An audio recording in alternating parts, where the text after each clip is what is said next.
इकडे आपण कैरीचा ठेचा बनवला आहे आणि अगदी साधी सोपी कैरीचा ठेचा कशा प्रकारे बनवायचा आहे आणि यावरती आपण कैरीचे थोडेसे कापसुद्धा लावलेले आहेत. अगदी सुंदर आपली कैरीचा ठेचा दिसत आहे. तर नक्कीच ट्राय करा आणि चॅनलवरती नवीन असाल तर चॅनलला सबस्क्राईब करायला विसरू नका. आणि चला आता कुठलाही वेळ न घालवता आपण कैरीचा ठेचा कशा प्रकारे बनवायचा आहे हे पाहूयात.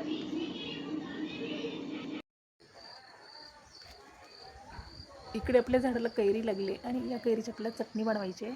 तर आपल्याला ही कैरी पाडून घ्यायची आहे आणि ही आपल्या काही हाताला येणार नाही, त्यासाठी आपण इकडे काठी घेतलेली आहे आणि ही कैरी आपल्याला पाडायची आहे.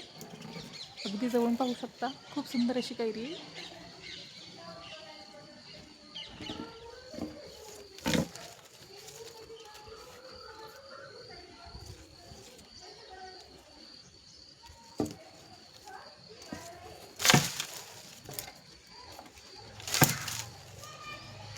पाडून झालेली आहे कैरी. तर आपल्याला आता या कैरीचं ठेचा बनवायचा आहे. तर चला बनवूयात.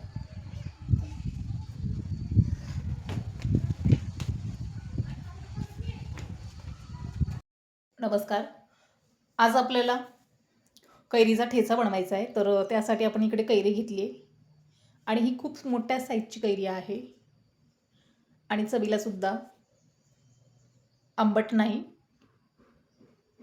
तर या कैरीचा आपल्याला ठेचा बनवायचा आहे आणि आपण ही कैरी आत्ताच झाडाची तोडून घेतलेली, अगदी ताजी टवटवीत आहे.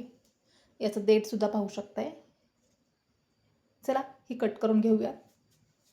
आणि कट करत असताना आपल्याला हे पुढचं चीक असलेलं देठ काढून घ्यायचं आहे आणि आतमधून कट करायची.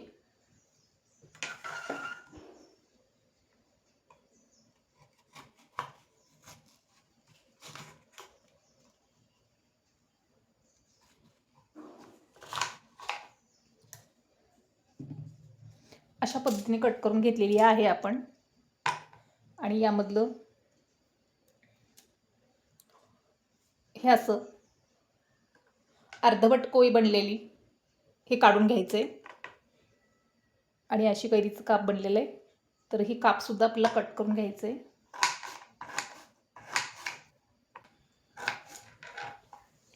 तुम्हाला हवी तेवढी कट करून घेऊ शकताय. तर मी यामधली अर्धी कट करून घेतलेली आहे. तर चला आता पुढची कृती करूयात. आणि अगदी साधा सोपा ठेचा आहे, अगदी पटकन होईल. इकडे आपण गॅसवरती पॅन ठेवला आहे आणि पॅनमध्ये आपल्याला इकडे शेंगदाणे घालायचे.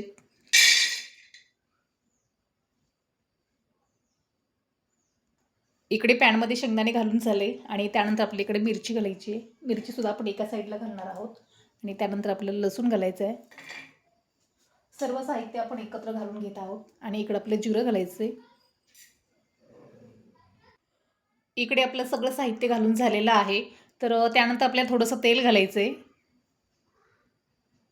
अगदी थोडंसं घाला, म्हणजे मिरची, लसूण, जिरं आणि शेंगदाणे अगदी थोडेसे भाजले पाहिजेत.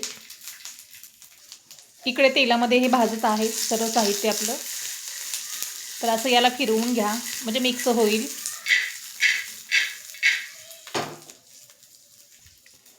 इकडे आपलं सगळं भाजून झालेलं आहे आणि आता आपल्याला यापेक्षा जास्तही भाजायचं नाही. हे पाहू शकताय. तर आता गॅस आता आपण ऑफ करूयात आणि हे सर्व मिश्रण थंड करायचं आहे. इकडे आपलं हे मिरच्या, लसूण आणि शेंगदाणे, जिरं हे थंड झालेलं आहे. तर आपल्याला मिक्सरला घालायचं आहे आणि मिक्सरला अगदी बारीक ठेचा करून घ्यायचा आहे. तर चला आता हे मिक्सरला घालूयात आपण. इकडे आपण ही कट केलेली कैरी आहे, तर आपल्याला ही सुद्धा मिक्सरला घालायची. त्यानंतर आपल्याला हे चवीनुसार मीठ घालायचे आणि अगदी आपण जसा ठेचा वाटतो त्याच प्रकारे हा सुद्धा आपल्याला कैरीचा ठेचा बनवायचा आहे. तर चला मिक्सरला बारीक करूयात. इकडे आपण थोडंसं मिक्सर फिरवून घेतलं आहे आणि अगदी भरड बारीक झालेला आहे.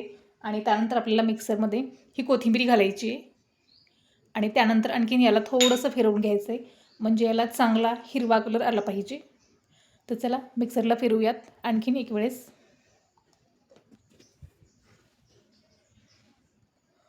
इकडे आपला ठेचा बारीक करून झालेला आहे आणि अगदी कलरसुद्धा सुंदर आलेला आहे. तर आपण हा काढून घेऊयात.